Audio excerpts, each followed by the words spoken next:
It was a quiet Tuesday afternoon at Rosie's Diner, the kind of place where time seemed to move slower, letting you savor each moment. The warm scent of coffee and fresh-baked pies filled the air, blending with the gentle hum of conversations and the occasional clinking of silverware. It was the heart of Brookhaven, a small town where everyone seemed to know everyone else, or at least thought they did. At the center of it all was Emily Dawson, a 22-year-old waitress with a smile that could brighten even the gloomiest day. She moved between tables with practiced ease, balancing trays of food as if it were second nature. Her ponytail bobbed with each step, and her apron bore the occasional smudge from a busy morning rush. She wasn't just good at her job, she was exceptional. Customers often left the diner with full stomachs and lighter hearts, thanks to her cheerful demeanor.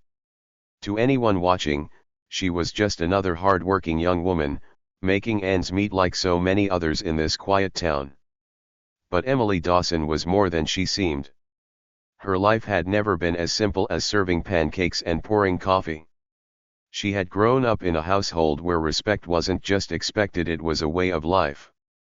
Her father, Chief Sam Dawson, was Brookhaven's longest-serving police officer.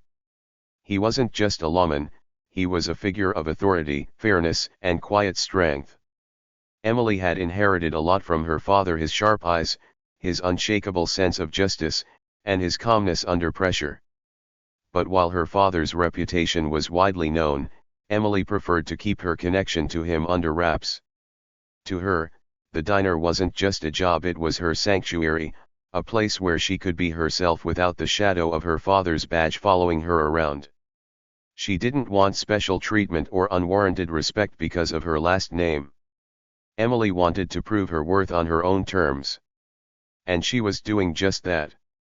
Still, Brookhaven wasn't free of its challenges. Like any small town, it had its fair share of characters: the good, the bad, and the downright difficult. And while most of the regulars adored Emily, there were always a few who saw her as an easy target. On most days, she could brush off a rude comment or a difficult customer with a patient smile. But today was different. The afternoon had started like any other. The sun streamed through the diner's wide windows, casting golden patches on the checkered floor. Outside, the streets were calm, with the occasional car rolling by or a pedestrian waving to a friend. Inside, Emily moved between tables, her mind half focused on the tasks at hand. She had a rhythm to her work, a quiet, efficient routine that kept everything running smoothly. She greeted the regulars by name, like Mr. Thompson, who always ordered black coffee and a slice of apple pie, or Mrs. White, who loved to chat about her garden while sipping on iced tea. It was moments like these that made her job fulfilling. She didn't mind the hard work. In fact, she thrived on it. Each cup of coffee poured, each plate delivered, was her way of showing the world that she could stand on her own 2 feet. But as the lunch rush died down, a strange tension settled in the air. The diner's bell jingled as the door swung open, and in walked a group of men who instantly changed the atmosphere. They weren't locals, Emily was sure of that. Brookhaven was small enough that she recognized most faces, and these men were strangers. They were dressed in leather jackets, the kind that bore patches and emblems. One of them, a burly man with a scruffy beard and cold eyes, glanced around the room with a smirk. His 2 companions followed close behind, their boots thudding against the tiled floor. Emily didn't need to look twice to know what kind of men they were. She'd seen their type before: loud, cocky, and always ready to push their weight around. She took a steadying breath as they claimed a booth near the back. It wasn't the first time the diner had seen rowdy customers, and it likely wouldn't be the last. Just another table, she whispered to herself, grabbing her notepad and heading over. The 3 men were already making themselves at home. One sprawled out across the booth, his boots resting on the seat opposite him. Another lit a cigarette, despite the no smoking sign clearly posted on the wall. "Good afternoon," Emily began, keeping her voice steady. "Can I get you something to drink?" The leader leaned back, his smirk widening as his eyes scanned her from head to toe. "Well, aren't you a sight for sore eyes?" he said, his tone dripping with sarcasm. Emily ignored the comment, pen poised over her notepad. "What would you like to order?" she asked again, her voice calm. The second man chuckled. "How about a smile first, sweetheart? You look like you've got a face worth showing off." Her patience wavered, but she held firm. She'd dealt with rude customers before. This wasn't new. "I'll take that as 3 waters to start," she said, jotting it down and turning to leave. But the leader wasn't done.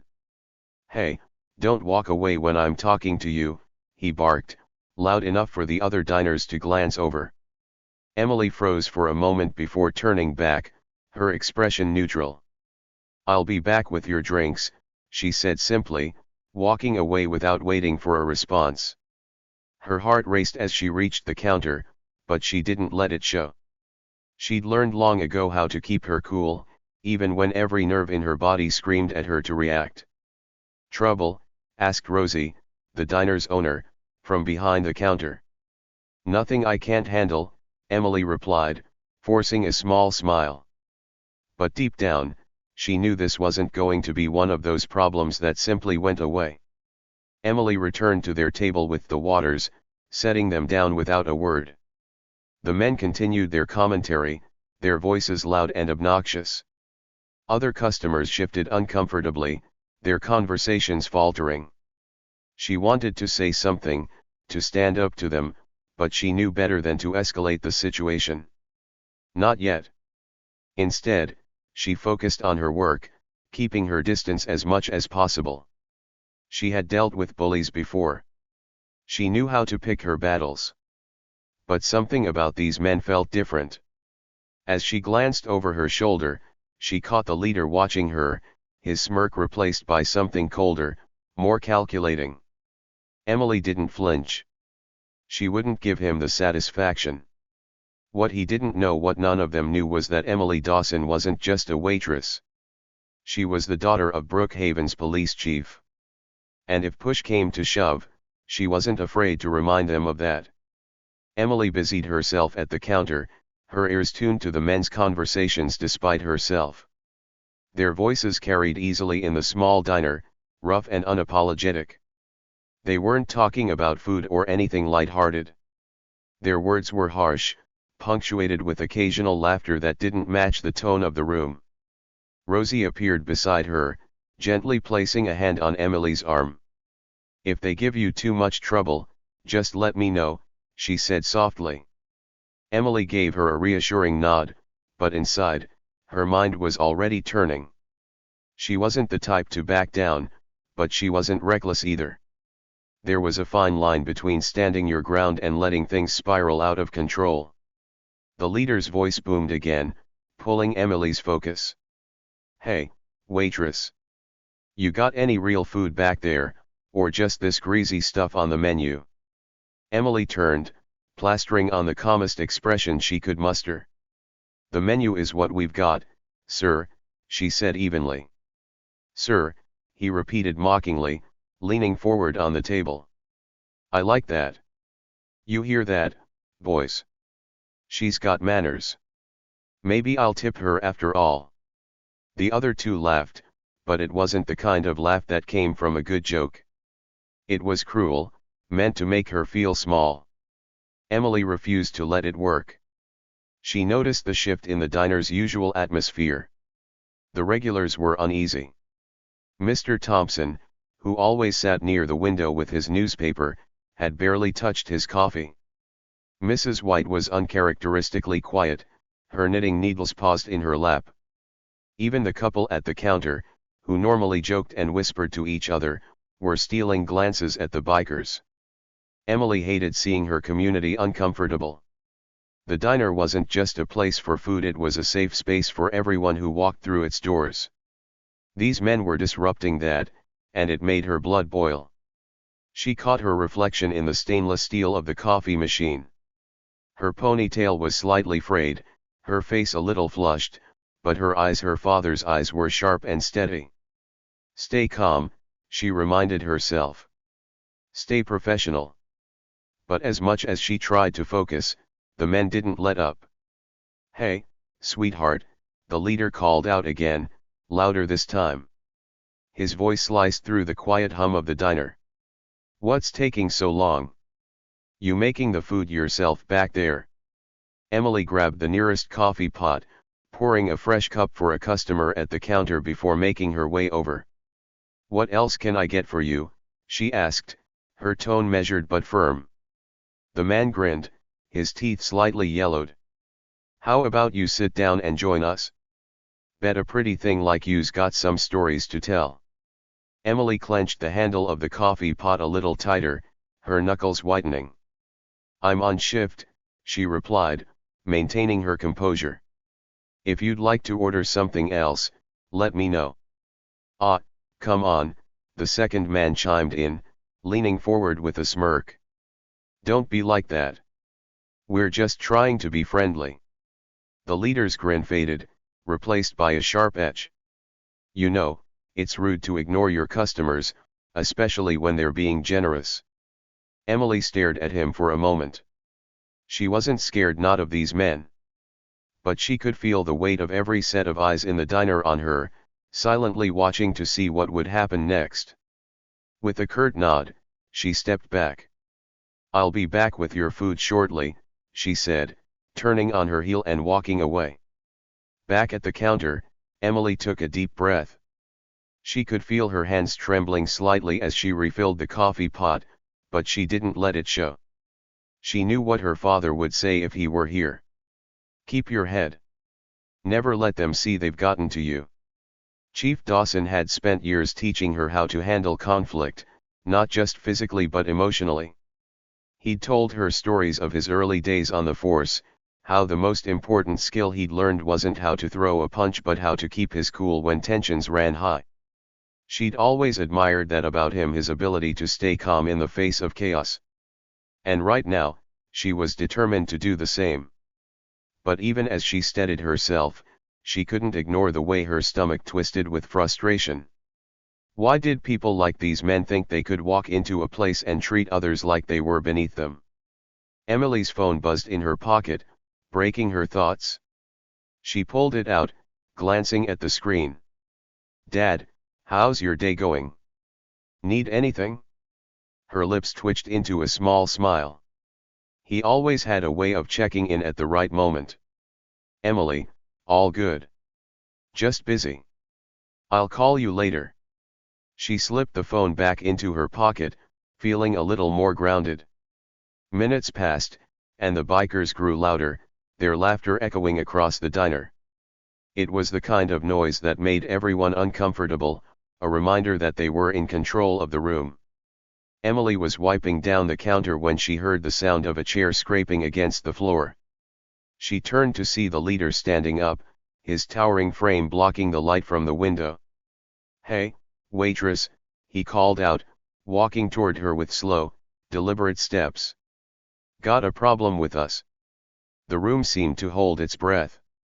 Emily straightened, meeting his gaze. No problem, she said, keeping her voice steady. Really? 'Cause you've been giving us the cold shoulder all afternoon, he said, his tone laced with mockery. Makes me wonder if you're too good for us or something. Behind her, Rosie appeared again, her face pale but determined. Sir, I think it's time you sat back down, she said firmly. The man turned his attention to Rosie, his smirk widening. And who are you? The mom of the place. I'm the owner, Rosie shot back. And I don't tolerate disrespect toward my staff. The man's laughter was sharp and grating. Disrespect? Lady, we're just having a little fun. No harm done. Emily stepped forward, placing herself slightly between Rosie and the man. Your food will be out soon, she said, her voice calm but with an edge. Please return to your table. For a moment, the man stared at her, his smirk fading into something darker. The tension in the diner was palpable, every customer waiting to see what would happen next. Finally, he shrugged and stepped back. "Fine. But you'd better make it quick, sweetheart," he said, turning and sauntering back to his booth.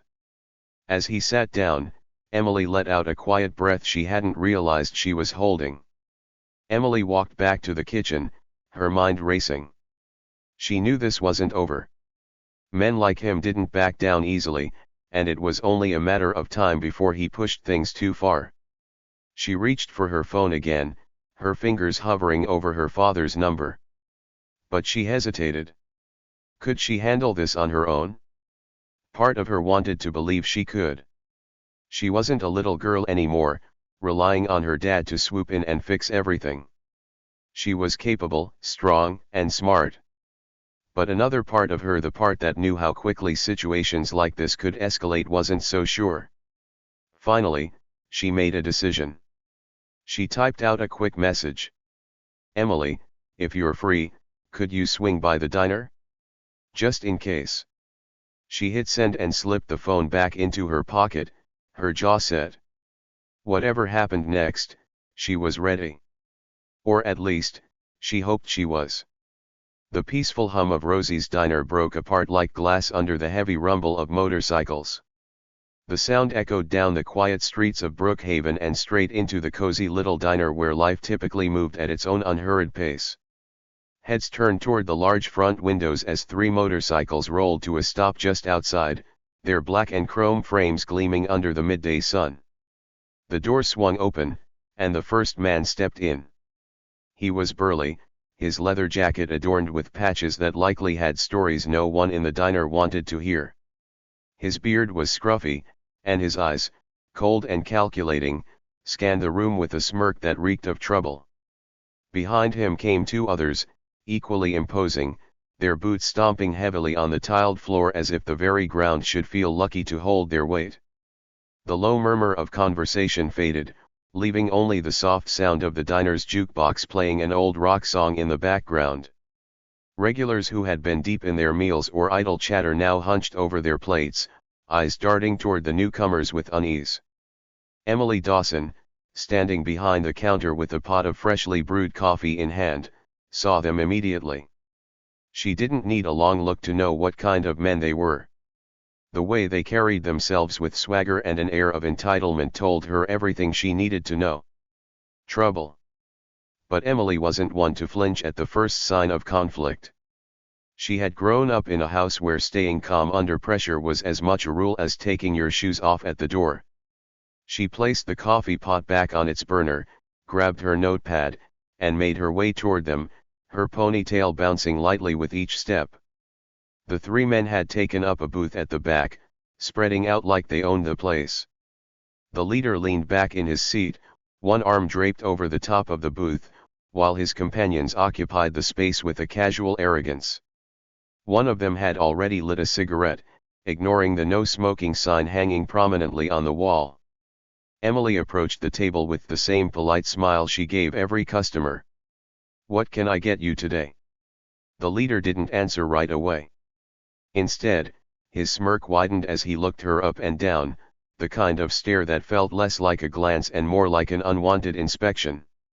"How about your number, sweetheart?" he said, his tone dripping with mockery. The other 2 chuckled, their eyes following their leader's lead. To them, Emily was just another young woman they could tease and intimidate, part of the day's entertainment. Emily's grip on her notepad tightened, but her expression remained calm. She'd dealt with plenty of difficult customers before. Maybe not quite like these 3, but she wasn't about to let them know they'd rattled her. "I'm here to take your order," she replied firmly, her voice steady and clear. "Feisty," the leader said, leaning forward slightly. "I like that." The chuckles turned into low laughter, and the tension in the diner grew thicker. The other customers were trying hard not to look, but their unease was palpable. The clinking of forks against plates had stopped. Conversations had died down. Even Rosie, the diner's owner, stood frozen behind the counter, her usual warm smile replaced by a look of concern. Emily didn't move. She held her ground, pen poised over her notepad as if she were simply waiting for them to choose between burgers and fries. The leader finally broke the silence. "Fine, we'll play it your way, sweetheart. 3 black coffees to start," he said with an exaggerated drawl, leaning back again.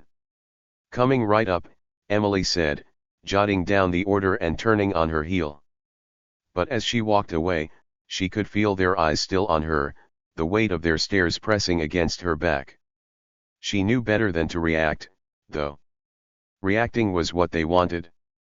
Back at the counter, she grabbed the coffee pot and 3 mugs, her hands steady despite the knot forming in her stomach. Rosie leaned over, her voice low. "You sure you're okay handling this, hon?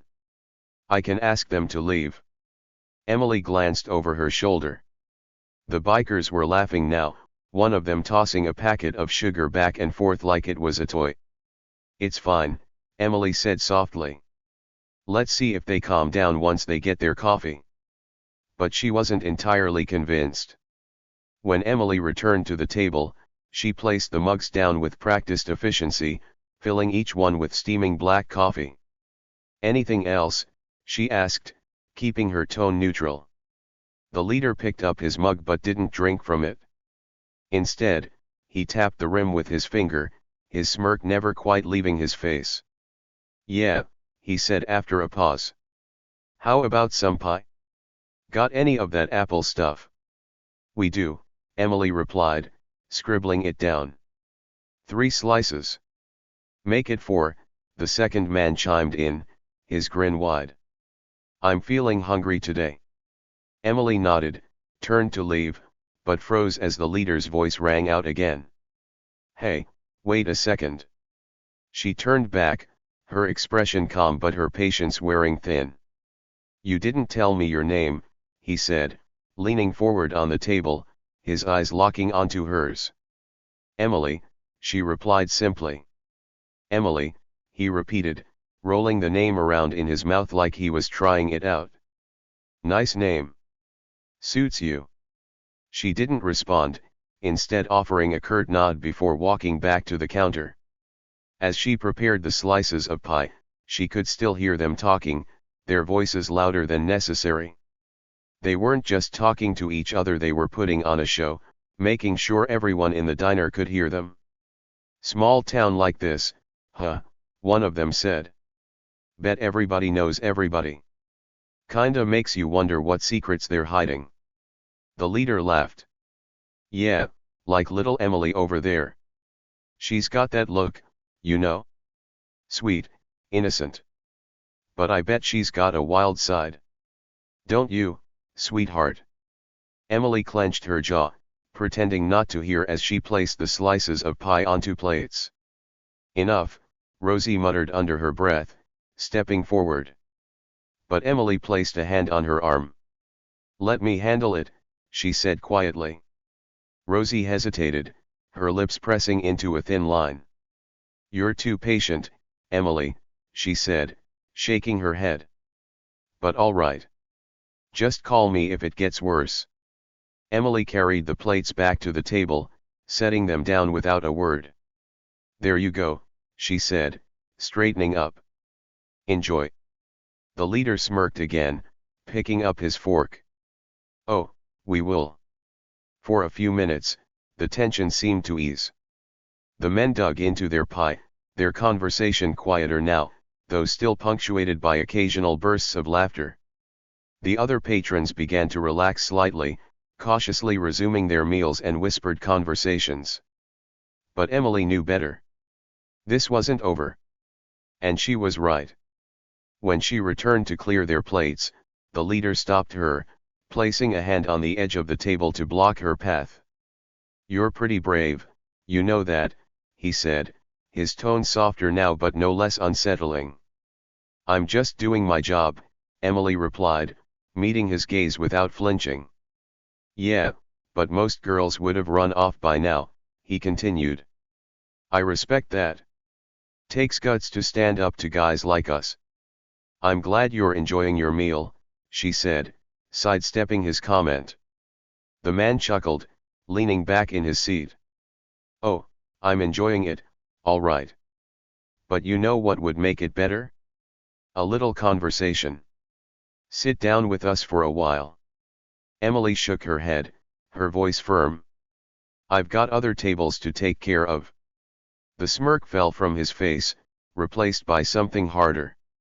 I wasn't asking. The diner fell silent again, all eyes on the unfolding scene. Emily's heart raced, but she refused to let it show. She stood tall, meeting the man's glare with steady resolve. Before anyone could say another word, the bell above the door jingled. Emily's breath caught as she turned to see her father, Chief Sam Dawson, stepping into the diner.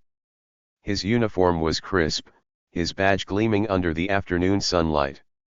His sharp eyes scanned the room, taking in the scene in an instant.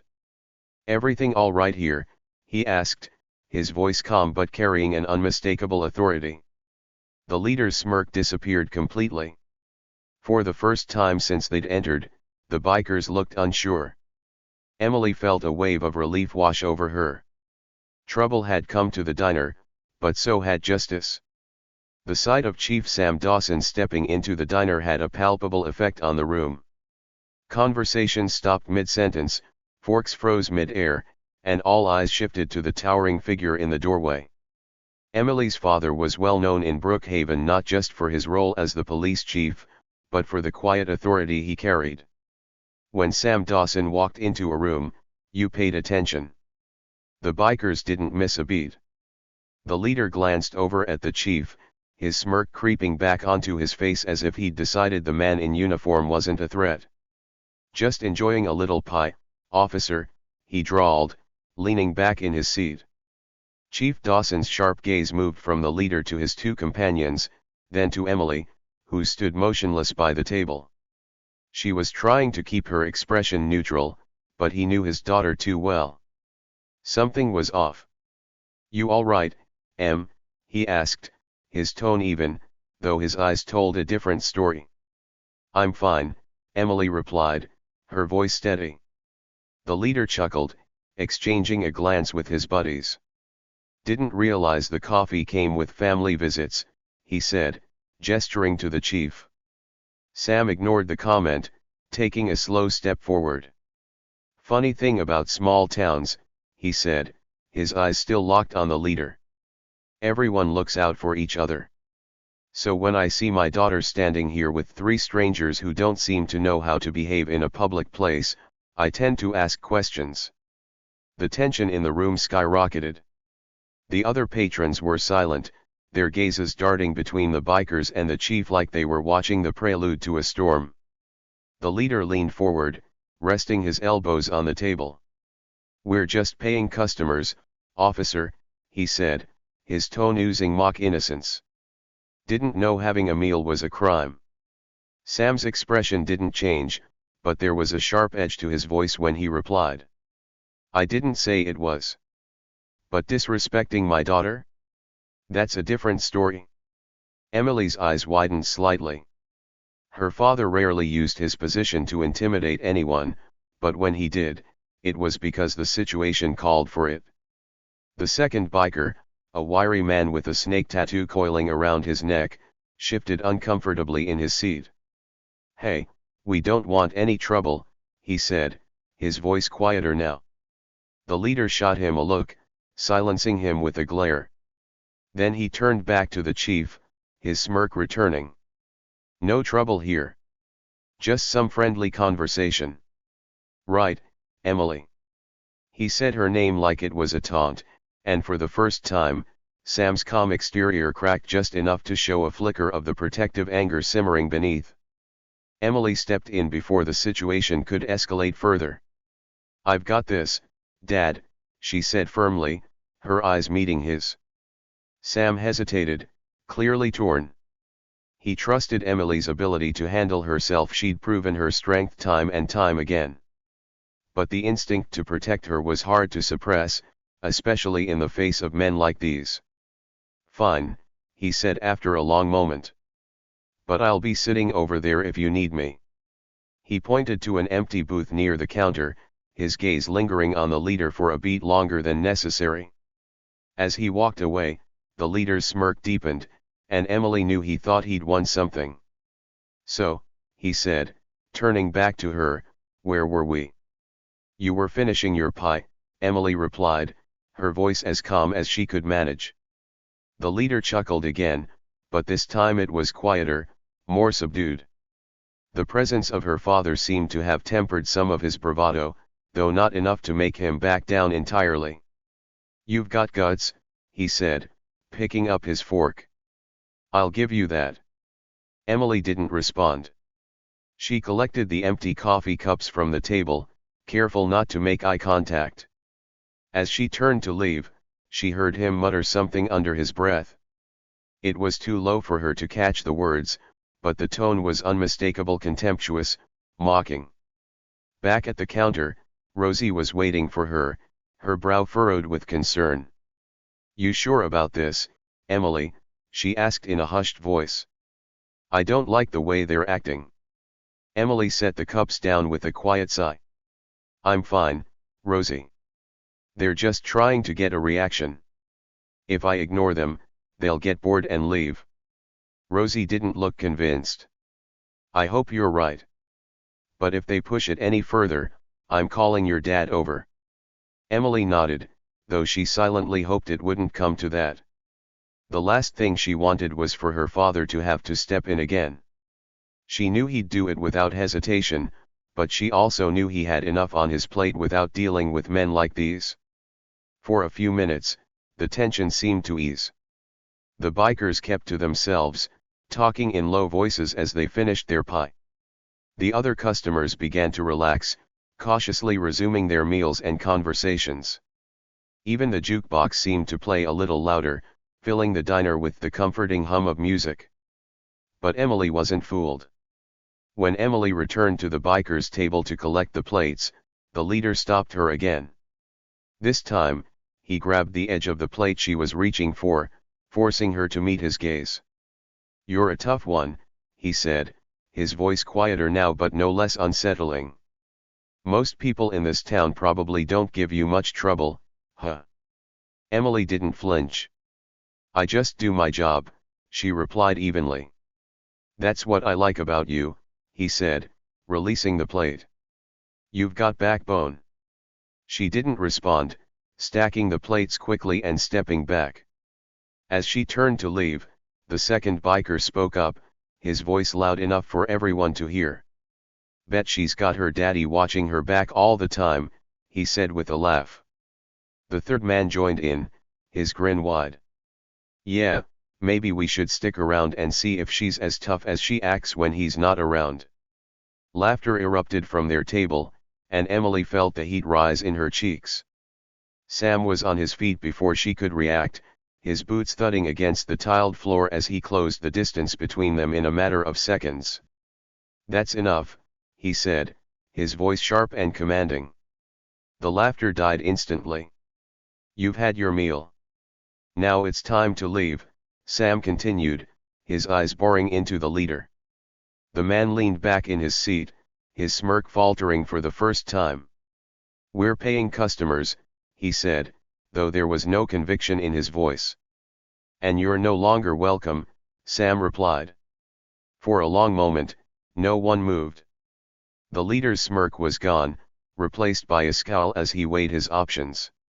His companions looked to him for direction, clearly reluctant to make a scene with the police chief standing over them. Finally, the leader stood, tossing a few crumpled bills onto the table. "Fine," he said, his voice tight with frustration. "We were done anyway." The three men filed out of the diner, their boots echoing loudly in the silence. As the door swung shut behind them, a collective sigh of relief swept through the room. Emily turned to her father, a mixture of gratitude and frustration in her eyes. "Thanks," she said quietly. Sam nodded, his expression softening. "You handled yourself well, kid. But sometimes people like that need a reminder of where they stand." Emily couldn't argue with that. Even after the bikers were gone, the tension in the diner lingered like a stubborn storm cloud. The other patrons resumed their meals, though their conversations remained hushed. Rosie came over, placing a reassuring hand on Emily's shoulder. "You did good, sweetheart," she said. Emily managed a small smile, but her mind was elsewhere. The leader's parting scowl had left her with an uneasy feeling, one she couldn't quite shake. She knew men like him didn't let things go easily. And as the sound of their motorcycles roared back to life outside, she couldn't help but wonder if this was really over. The tension in the diner was thicker than the syrup on the counter. Emily walked back to the kitchen, her heart pounding but her expression steady. She wasn't one to back down, but she also knew there was a fine line between standing her ground and provoking a fight she couldn't win, not here, not in Rosie's diner with so many innocent people around. From behind the counter, Rosie watched her with worried eyes. "Emily," she whispered when she passed, "this isn't worth it. Let me call Sam." Emily shook her head. "Not yet," she said firmly. "They're just looking for a reaction. If we stay calm, they'll leave." But deep down, she wasn't so sure. The leader leaned back in his chair, drumming his fingers on the table. His two companions exchanged glances, unsure whether to laugh or follow his lead. "She thinks she's tough," the leader said loudly, his eyes locked on Emily as she moved to another table to take an order. "But I've seen tougher. Bet she wouldn't last 5 minutes outside this place." The words were a challenge, and Emily knew it. She could feel the eyes of the other customers on her, could hear the murmured conversations starting to bubble up around the room. She took a deep breath, focused on the older couple sitting in front of her, and forced herself to smile. "More coffee?" she asked them, her voice steady despite the chaos brewing behind her. The elderly woman gave a sympathetic nod, but her husband glanced nervously at the bikers. "You sure you're all right, young lady?" he asked in a low voice. "I'm fine," Emily said with a reassuring smile, pouring their coffee carefully. "Don't worry about me." The leader's voice cut through the moment like a knife. "What's the matter, sweetheart? Cat got your tongue?" Emily straightened, setting the coffee pot down with deliberate calm. She turned to face the bikers, her hands on her hips. "What do you want from me?" The diner went dead silent again. The leader grinned, his teeth flashing like a predator's. "Just some respect," he said. "That too much to ask?" Emily's jaw tightened, but she refused to give him the satisfaction of seeing her react. "Respect is earned," she said simply, her voice carrying just enough steel to cut through the tension. The leader's grin faltered, just for a moment. Then he chuckled, leaning back again. "You've got a smart mouth on you," he said. "I like that." Back behind the counter, Rosie pulled Emily aside, her voice urgent. "Emily, I'm serious. This isn't going to end well. Let me call Sam." "No, Rosie," Emily insisted. "If my dad comes in here again, they'll just feel like they've won. I can handle this." Rosie sighed, her brow furrowed with concern. "You're brave, honey. I'll give you that. But bravery only goes so far." Emily didn't respond. She knew Rosie was right, but something inside her wouldn't let her back down, not now, not in front of the entire diner. As Emily returned to the floor, one of the bikers, the wiry one with the snake tattoo on his neck, glanced at her with something like hesitation in his eyes.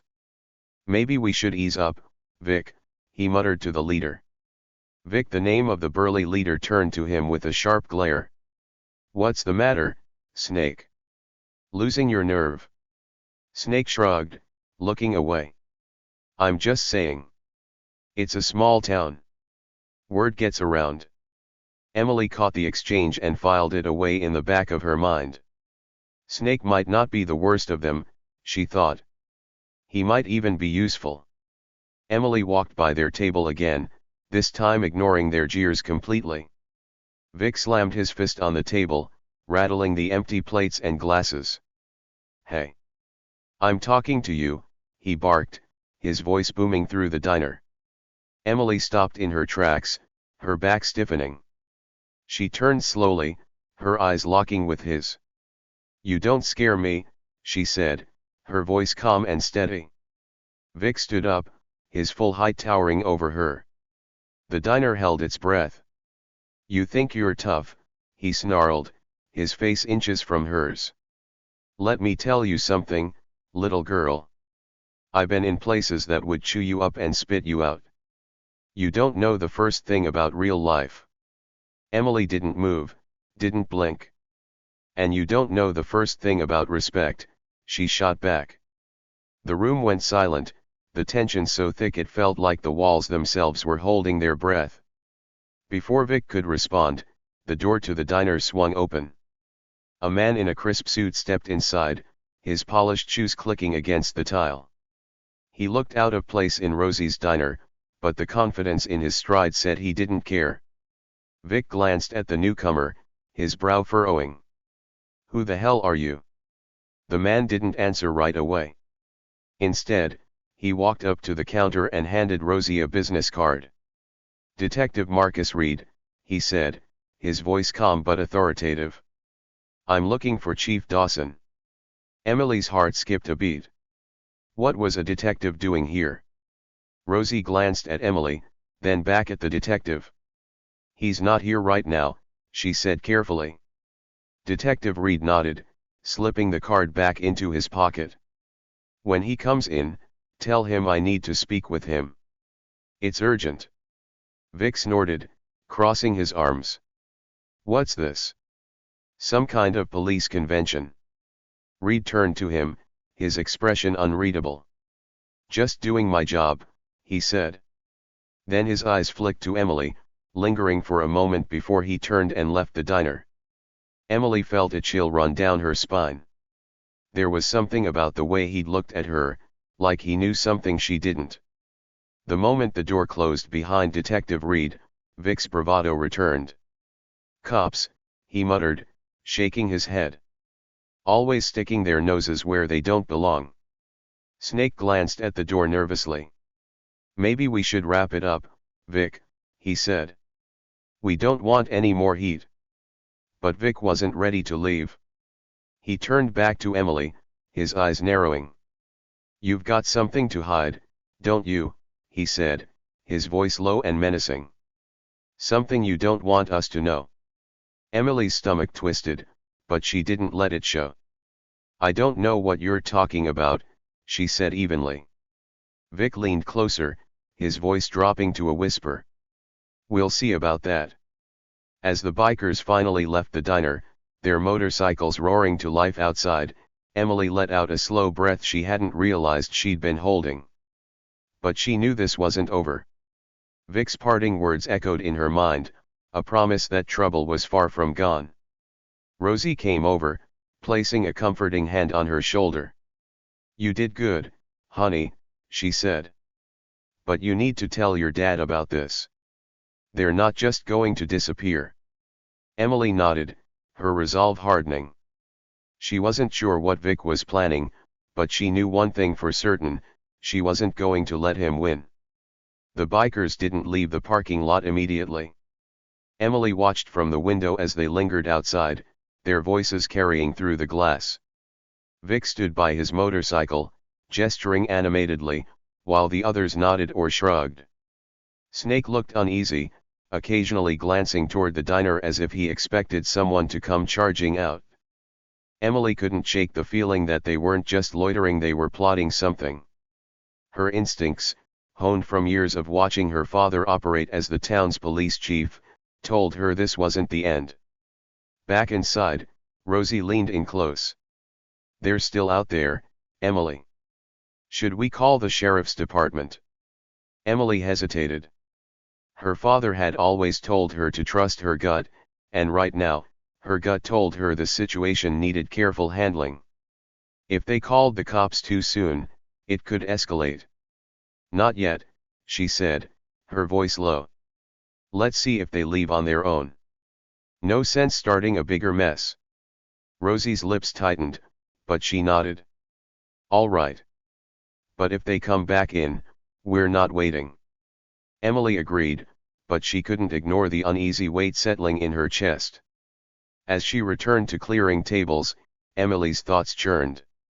She wasn't afraid of Vic and his gang, but she wasn't foolish either.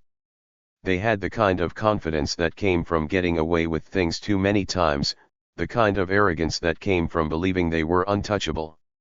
Her father had dealt with men like them before, but he always said the same thing: it's not about their size or their threats, it's about what they think they know. People like that always underestimate someone they think is weaker. Emily smirked to herself. Vic had no idea who he was dealing with. By the time the sun dipped below the horizon, the bikers had left. Their motorcycles roared down the street, fading into the distance, but their presence lingered like a shadow over the diner. Emily stayed busy, cleaning tables and checking on the few remaining customers, but her mind was elsewhere. Rosie came up behind her with a fresh coffee pot. "Go home, Emily," she said gently. "You've had enough for one day." Emily shook her head. "I'm fine, Rosie." "Really?" Rosie frowned. "You're too stubborn for your own good, you know that." Emily grinned, though it didn't quite reach her eyes. "I been told." As the last customer left, Emily grabbed a rag to wipe down the biker's table. Her fingers stopped mid-swipe when she noticed something etched into the wood. A crude message, carved with a knife: "See you soon." Emily's blood ran cold. She stared at the words, her jaw tightening. This wasn't just a random visit, they were coming back. Rosie saw it too and gasped. "Oh, Emily. This is serious. We can't let this slide." Emily nodded slowly, her resolve hardening.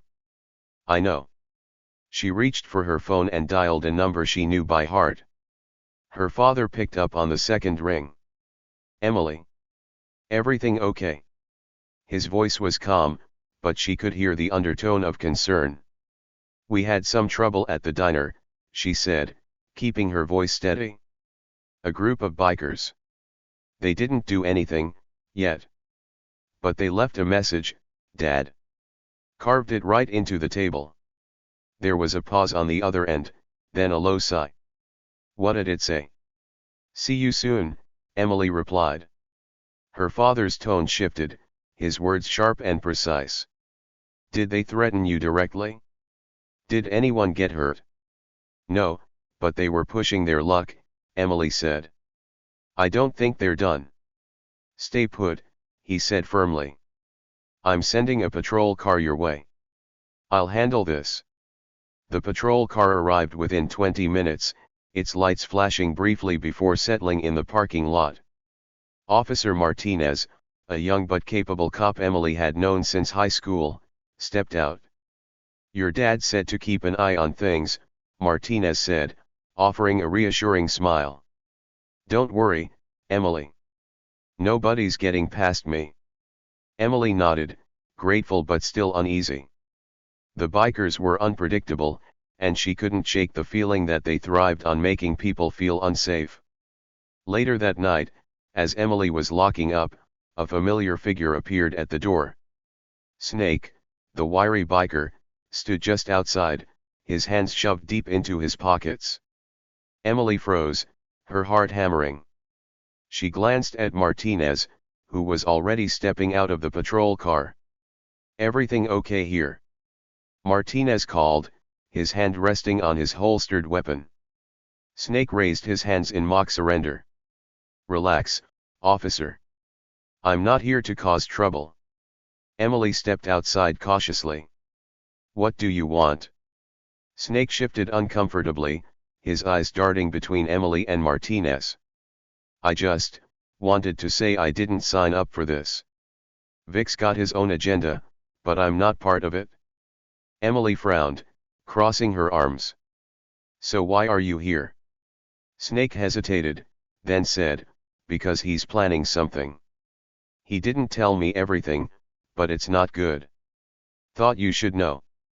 Emily's stomach tightened. "Why are you telling me this?" Snake shrugged. "Maybe I'm tired of being part of his games." Maybe I don't want to see someone get hurt who doesn't deserve it. Martinez stepped closer, his expression skeptical. You realize you're implicating yourself here, right? Snake nodded. I'm just trying to do the right thing, for once. After Snake left, Emily sat down with Martinez to go over what little information he had shared. Vic wasn't just a bully, he was planning something bigger, something that involved more than just harassing a waitress at a diner. Emily's mind raced as she tried to piece it together. Was this about her? About her father? Or was it something else entirely? Martinez leaned back in his chair, his expression thoughtful. You think he knows who your dad is? Maybe, Emily said. Or maybe he just sees me as an easy target. Either way, we can't let him get away with this. Martinez nodded. I'll report this to the chief. But you need to be careful, Emily. Guys like Vic don't back down easily. Emily's jaw tightened. Neither do I. The diner felt quieter than usual as Emily locked the doors and headed home. She couldn't shake the feeling that she was walking into a storm, one that had been brewing for longer than she realized. As she lay in bed that night, her mind replayed every interaction, every word, every gesture. Snake's warning echoed in her ears, a puzzle piece she couldn't quite fit into place. She wasn't sure what Vic's next move would be, but one thing was clear, he had underestimated her. And that was his first mistake. The moment hung in the air like a thunderstorm about to break. Emily stood tall, her arms crossed, her eyes fixed on Vic and his gang. The diner had grown eerily silent except for the heavy thuds of the police boots stepping forward. Chief Dawson was a tall, broad-shouldered man with a presence that could command a room without raising his voice. His uniform was crisp, his badge gleaming under the fluorescent diner lights. But it wasn't the badge that made the bikers hesitate, it was the unmistakable authority radiating from him. Vic's smirk twitched, but he quickly tried to recover. We ain't done nothing wrong, Chief, he said, raising his hands in mock innocence. Just grabbing a bite to eat, same as anyone else. Chief Dawson didn't blink. A bite to eat, huh? So carving threats into a diner table is part of your usual meal plan. Vic stiffened. Behind him, Snake shifted uncomfortably, his eyes darting between Emily and the chief. You've been causing trouble all day, Chief Dawson continued, his voice calm but sharp as a razor. And from what I hear, it didn't stop there. You're scaring good people, making threats, and acting like the rules don't apply to you. But let me tell you something, in my town, everyone follows the rules. Especially you. Vic chuckled, though the sound was hollow. Come on, Chief. You really gonna take her word over ours? She's just a waitress. Emily's father took one step closer, his boots echoing on the diner floor. That waitress, as you call her, is my daughter, he said, his voice dropping an octave. And if you think for 1 second that I'll let you or anyone else disrespect her, you're sorely mistaken. Vic faltered. For the first time since walking into the diner, the cocky leader of the bikers looked uncertain. Emily stepped forward, her chin high. You thought you could get away with it because I didn't say much, didn't fight back. But you should have thought twice before trying to intimidate me. You see, I grew up watching my dad deal with people like you. And trust me, you're not as scary as you think. The patrons who had been silently watching broke into quiet murmurs of approval. A few even clapped softly, their fear replaced by admiration. Snake, still standing off to the side, cleared his throat. Vic, just stop. This ain't worth it. Vic shot him a glare. Shut up, Snake. I've got this handled. But Snake didn't back down. Instead, he turned to Chief Dawson. You don't know the half of it, Chief. Vic's not here by accident. All eyes turned to Snake. What are you talking about? Dawson asked, his tone steady but firm. Snake sighed, his shoulders slumping.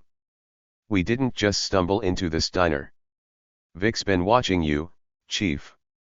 Watching her, he said, nodding toward Emily. He knew who she was the whole time. Emily's heart skipped a beat. She glanced at her father, who didn't flinch but clearly registered the weight of Snake's words. Vic, Chief Dawson said, his voice cold as ice, you've got 5 seconds to explain yourself before I make this a lot worse for you. Vic's swagger was gone, replaced by a defensive sneer. Fine, he spat. Yeah, I knew. I wanted to send a message. You've been sticking your nose where it doesn't belong, Chief, shutting down our gigs, taking our people off the streets. Thought maybe you'd back off if you knew we could get to you where it hurts. Emily's stomach churned. This wasn't just random harassment, it was personal. Chief Dawson took a deep breath, his hands resting calmly on his hips. So, let me get this straight. You thought threatening my daughter here, in front of half the town, would scare me off? That I'd stop doing my job because of you? Vic didn't respond. His silence spoke volumes. The chief continued, his voice rising just enough to command the attention of everyone in the room. You messed up in more ways than one, Vic. First, you underestimated Emily. And second, you thought you could pull this stunt without consequences. But let me make something crystal clear, there will be consequences. At his signal, the 2 officers behind him stepped forward. Stand up, all of you, one officer barked. Vic hesitated, but the officers didn't wait. They moved in, firmly but efficiently pulling Vic and his crew to their feet. Snake didn't resist, he actually looked relieved as the cuffs clicked around his wrists. You can't do this. Vic snarled, his bravado slipping into panic. We didn't break any laws. Chief Dawson raised an eyebrow. Intimidation. Vandalism. Threats. And that's just tonight. Don't worry, Vic will be looking into all the other stuff you've been up to. As the officers escorted the bikers outside, Emily followed her father to the door. The entire diner erupted in quiet applause, a wave of relief and gratitude sweeping over the room. When Vic was pushed into the back of the squad car, he turned to Emily one last time, his face twisted in anger. This ain't over, sweetheart. Emily didn't flinch. She stepped closer, her voice steady and strong. Oh, it's over. And the next time you see me, I'll still be standing right here, doing my job, living my life. You'll still be running from the law. Good luck with that. Vic's glare faltered, and the door slammed shut. Chief Dawson looked at Emily, a mixture of pride and concern on his face. You okay, kiddo? Emily nodded, a small smile playing on her lips. I am now. The patrol cars pulled away, their lights flashing in the night, and the tension in the diner finally lifted. Rosie hugged Emily tightly, her voice choked with emotion. You're braver than I ever realized, girl. Your dad raised you right. Emily smiled, her gaze following the retreating tail lights. He taught me to stand up for what's right. Even when it's hard. Her father placed a hand on her shoulder. You did good, Emily. Real good. But if anything like this happens again, you call me sooner, understand? Deal, Emily said with a grin. The diner returned to its usual hum of activity the next day, but something had changed. People smiled at Emily with newfound respect. The regulars who had witnessed the chaos recounted the story to anyone who would listen, embellishing details and turning Emily into a local legend. As for Emily, she carried on as always, pouring coffee and serving pancakes. But now, when she walked across the diner, she did so with her head held just a little higher. Sometimes, she thought about Vic's parting words. She knew there were people like him everywhere, people who thrived on intimidation and control. But she also knew something else, people like him always underestimated the strength of those who stood their ground. And that? That was their biggest mistake. As the flashing lights of the patrol cars illuminated the diner's parking lot, the crowd inside settled into murmured conversations. Relief mingled with curiosity as the tension began to fade, but Emily knew the events of the evening were far from over. Chief Dawson lingered for a moment, speaking in hushed tones with the officers outside.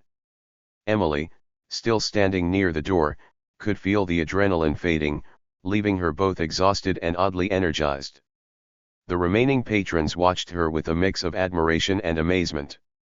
Rosie, wringing her hands behind the counter, finally broke the silence. "Emily," she said, her voice trembling slightly. "Are you sure you're all right, honey? Those men, they seem dangerous." Emily turned to her boss with a reassuring smile. "I'm fine, Rosie. I promise." Rosie's worried gaze flicked to Chief Dawson, who re-entered the diner, his face a mask of professional calm. "They won't be coming back here anytime soon," he announced, his voice cutting through the quiet. One of the regulars, an older man named George, chuckled. "Not unless they've got a death wish, Chief." Laughter rippled through the room, though it was tinged with nervous energy. Chief Dawson's expression softened as he looked at Emily. "You handled yourself well," he said. "But let's not make a habit of it, okay?" Emily rolled her eyes playfully. "Yes, sir." As the evening wore on, the diner slowly returned to its usual rhythm. Plates clattered in the kitchen, and the comforting aroma of coffee and fried food filled the air. Emily busied herself clearing tables, but her thoughts kept drifting back to Snake's confession. Vic had known who she was. From the beginning, he'd come into the diner with a purpose, and it wasn't just to cause trouble. But how far did his plan go? Was this just an impulsive move, or was there something bigger at play?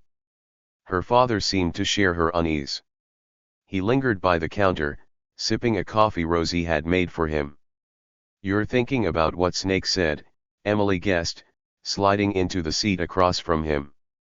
Chief Dawson nodded, his sharp eyes scanning the room as if searching for hidden dangers. "It's not the first time someone's tried to send me a message. But this, it feels different." "How so?" "The brazenness of it," he said. "Coming here, targeting you in public, it's not just about intimidation. It's about making a statement." Emily frowned. "Do you think they're connected to something bigger?" Her father leaned back, his jaw tightening. "I don't know yet. But I'll find out." The next morning, Emily arrived at the diner early, determined to shake off the lingering unease from the night before. She pushed open the door and froze. A red bandana, the same kind Vic had been wearing, was tied to the handle of the front door. Emily's heart skipped a beat as she carefully untied it, her fingers trembling slightly. She turned it over, finding a crudely scrawled message written on the fabric in black marker. "This isn't over." Rosie arrived moments later, her cheerful morning greeting fading into concern when she saw Emily holding the bandana. "What is that?" she asked, her voice barely above a whisper. Emily forced a calm she didn't entirely feel. "A reminder that some people don't know when to quit." Emily immediately called her father, who arrived at the diner within minutes. His expression darkened when he saw the bandana. "This isn't a threat, it's a challenge," he said, carefully folding the fabric and placing it into an evidence bag. "Vic's testing me. He wants to see how far he can push before I push back." Emily crossed her arms, her jaw set. "What are you going to do?" "I'm going to find out everything I can about him and his crew. If there's a bigger operation behind this, we'll uncover it." As her father made calls and coordinated with his officers, Emily couldn't shake the feeling that there was more to this than a simple act of defiance. Later that afternoon, while wiping down tables, Emily noticed something strange. Under the corner of the table where Vic and his crew had been sitting, there was a small, folded piece of paper wedged into the edge. Curiosity piqued, she carefully retrieved it and unfolded the note. The handwriting was messy, the ink smudged, but the words were clear enough to send a chill down her spine. "Tell your dad to back off, or next time it won't just be a warning." Emily stared at the note, her mind racing. She debated whether to tell her father immediately or try to figure out more on her own. After a moment, she decided to take a calculated risk. She pulled out her phone and snapped a picture of the note, sending it to her father with a simple message, "Found this under their table." "What now?" Chief Dawson called her minutes later. "Emily, don't touch anything else. I'm sending someone over to pick up that note. It's evidence now."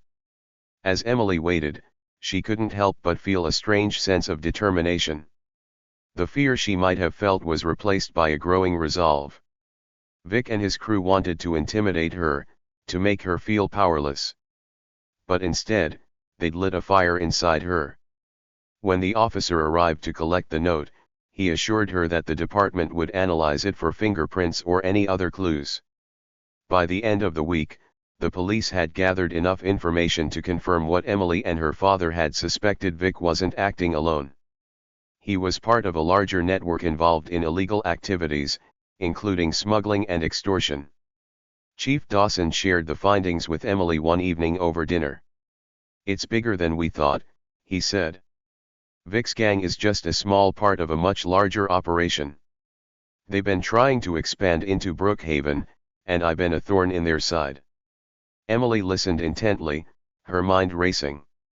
"So what happens now?" "We're building a case," her father said. "It'll take time, but we'll shut them down. In the meantime, you need to stay alert.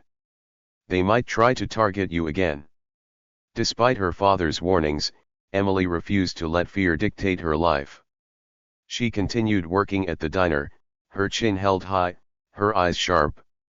One evening, as she wiped down the counter, George, the regular customer, leaned over and said, "You know, Emily, you've got a lot of guts. Most people would have quit after what happened." Emily smiled. "Quitting would mean they win. And I'm not about to let that happen." Her words carried a quiet strength that inspired everyone around her. The door swung shut behind the bikers, and for a moment, the diner was still. The loud rumble of their motorcycles faded into the distance, leaving an eerie silence hanging in the air. The patrons who had been holding their breath for the past few minutes slowly exhaled, breaking the tension that had taken hold of the room. Then, just as Emily thought the storm had passed, a loud cheer erupted from one of the corner booths. It was George, the older man who had been sitting at his usual spot, a grin stretched across his face. "Atta girl, Emily," he called out, raising his coffee mug in a mock toast. That was all it took. The rest of the diner joined in, some clapping, others laughing, all with smiles on their faces. Rosie, who had been standing behind the counter with wide eyes, couldn't help but join the applause, wiping a tear from her eye. Emily felt a flush creep up her neck, unsure whether to laugh or hide. She had never been the center of attention, and now it felt a little overwhelming. But she couldn't deny the warm feeling that spread through her chest. They were applauding her bravery, and though it felt awkward, she knew she had earned their respect. Her father, Chief Dawson, stood beside her, his hand resting on her shoulder. He was smiling, but there was an edge of pride in his eyes that made Emily's heart swell. "You handled that well, kid. I'm proud of you," he said, his voice low enough only for her to hear. He gave her a light pat on the back, his firm grip a comforting reassurance. "Thanks, Dad," Emily replied, a grin tugging at the corners of her mouth. "But maybe next time, let me handle it." She rolled her eyes playfully. "I was this close to throwing their coffee in their laps." The chief chuckled, shaking his head. "Let's hope there's no next time. We don't want things to get out of hand again." Emily nodded, but her mind was already whirling. She knew this wasn't over, not by a long shot. Those bikers might have been escorted out of the diner, but their message wasn't going to fade so easily. They'd crossed a line, and no one in Brookhaven was going to let them forget it. As the night drew on, the diner's atmosphere slowly returned to normal. The clinking of plates, the quiet chatter of customers, and the comforting hum of the jukebox all blended together into the familiar sounds of a peaceful evening. But in the back of Emily's mind, the events of the day kept replaying. She could still feel the weight of the bikers' stares, the taunts, the challenge in their eyes. The truth was, they had tested her. And they had failed. But Emily wasn't naive. She knew the bikers would be back. They hadn't been humbled. They hadn't learned their lesson. What had happened tonight was just one battle in a much larger war. She couldn't shake the feeling that this was just the beginning. Emily's phone buzzed on the counter beside her. She glanced at it quickly, seeing her father's name flash across the screen. "Hey, Dad," she answered, her voice steady despite the rush of emotions bubbling beneath the surface. "We've got some updates," her father said, his voice serious. "I just got off the phone with the sheriff. The bikers won't be causing any more trouble for a while. They've got bigger problems to deal with." Emily raised an eyebrow. "What do you mean?" "Their leader, Vic, is wanted for several crimes in neighboring towns," her father explained. "We've been gathering intel on his crew for weeks now. After tonight, we've got enough to make a move." "Are you saying you're going after them?" Emily's voice was a mixture of curiosity and concern. "That's exactly what I'm saying," Chief Dawson replied. "This is bigger than just some local troublemakers. Vic and his gang are involved in a smuggling ring. They've been moving drugs and weapons through Brookhaven for months, trying to make it a hub for their operations." Emily's heart sank. The bikers weren't just criminals, they were part of a much larger and far more dangerous organization. The diner, her father, and the entire town had been nothing more than a stepping stone for them. "But don't worry," her father continued, sensing her unease. "We're prepared. We've got a plan in place. You're safe. I promise." Emily exhaled slowly, trying to let the tension leave her body. "I trust you, Dad. Just, make sure they're held accountable for everything." "They will be," he said firmly. "We've been working on this for months. Tonight just gave us the final push we needed." The following days passed in a blur of activity. The police launched their investigation into Vic and his gang, gathering evidence, making arrests, and slowly piecing together the full extent of the criminals' operations. The whole town seemed to breathe a collective sigh of relief as news of the bust spread. Emily's role in the events wasn't forgotten. Word spread quickly, her bravery in standing up to the bikers, her quick thinking in alerting her father, and the way she held her ground in the face of danger all became the talk of Brookhaven. People began to look at her with newfound respect.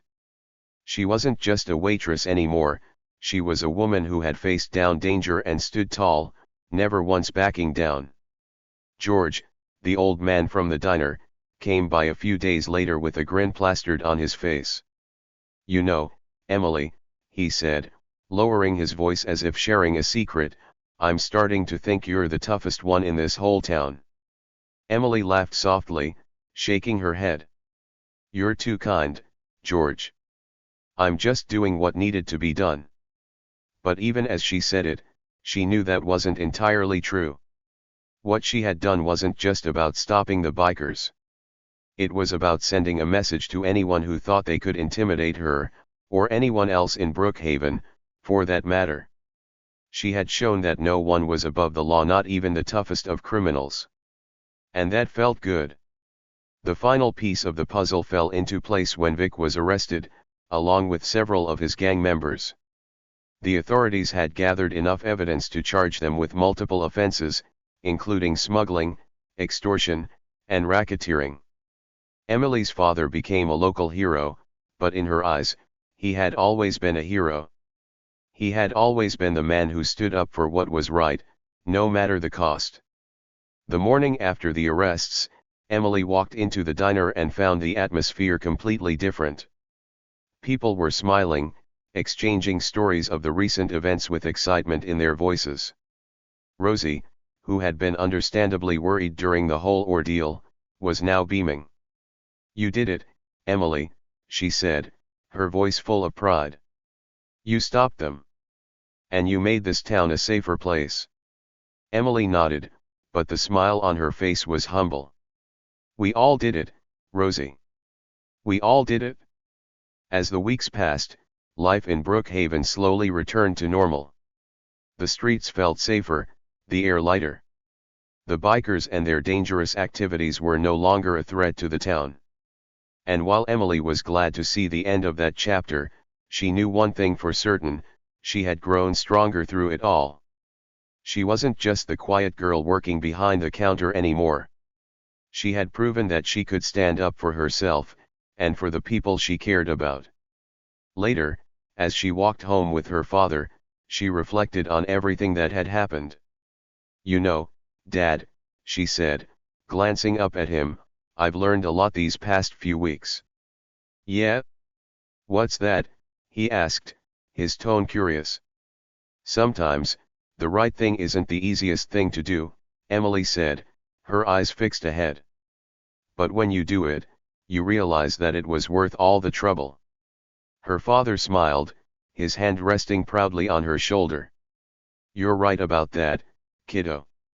They walked on in comfortable silence, the evening air warm and peaceful. They had made it through the storm, and they were stronger for it. And for the first time in a long time, Emily felt truly at peace. The days following the incident with the bikers were different for Emily. As she walked into Rosie's diner every morning, the place felt somehow lighter, almost as though the weight of the past had been lifted from its walls. People still came in for the same coffee refills, the same greasy diner specials, and the same gossip-filled conversations, but now, there was something else in the air. Something stronger. There were whispers, of course. The customers were always curious, and they weren't shy about asking her about what had happened. At first, Emily had tried to downplay it, smiling and brushing off the attention. She had never wanted to be a hero, just someone doing her job. But as the stories about the bikers spread and the respect she had earned began to sink in, it became clear that this moment had changed her, changed how people saw her. The diner wasn't just the same place it had always been. It had become a symbol of something more, of standing up for what was right, no matter the odds. Emily hadn't worn a badge.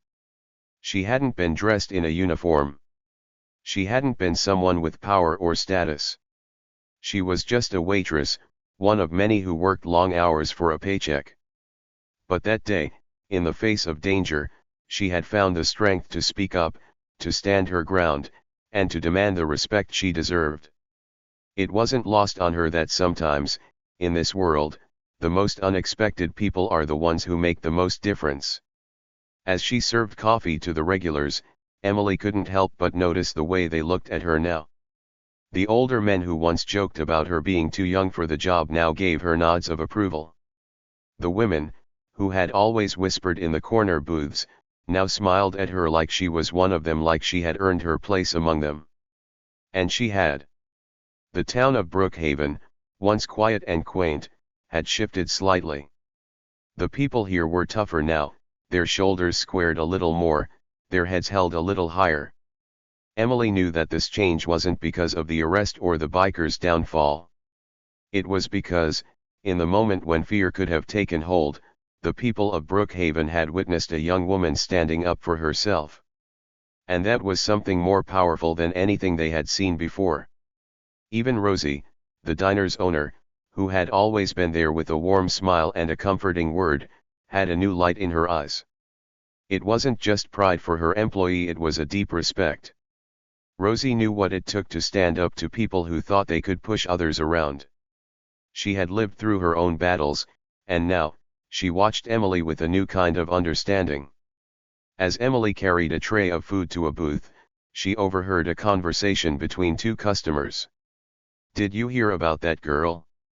The waitress? They say she stopped those bikers, all on her own," one of the men said. "She didn't just stop them, the other replied. She sent them packing. The whole town's talking about it. They say she was calm the whole time, didn't back down even once. She's got guts. Emily smiled to herself, the warmth of their words comforting her. She didn't need the attention, but it felt good to know that what she had done had made a difference. That she wasn't just another face in the crowd anymore. She was someone who had fought for what was right, and in the process, had shown others they could do the same. Later that day, Emily found herself sitting alone in the back booth, taking a break for a few minutes between orders.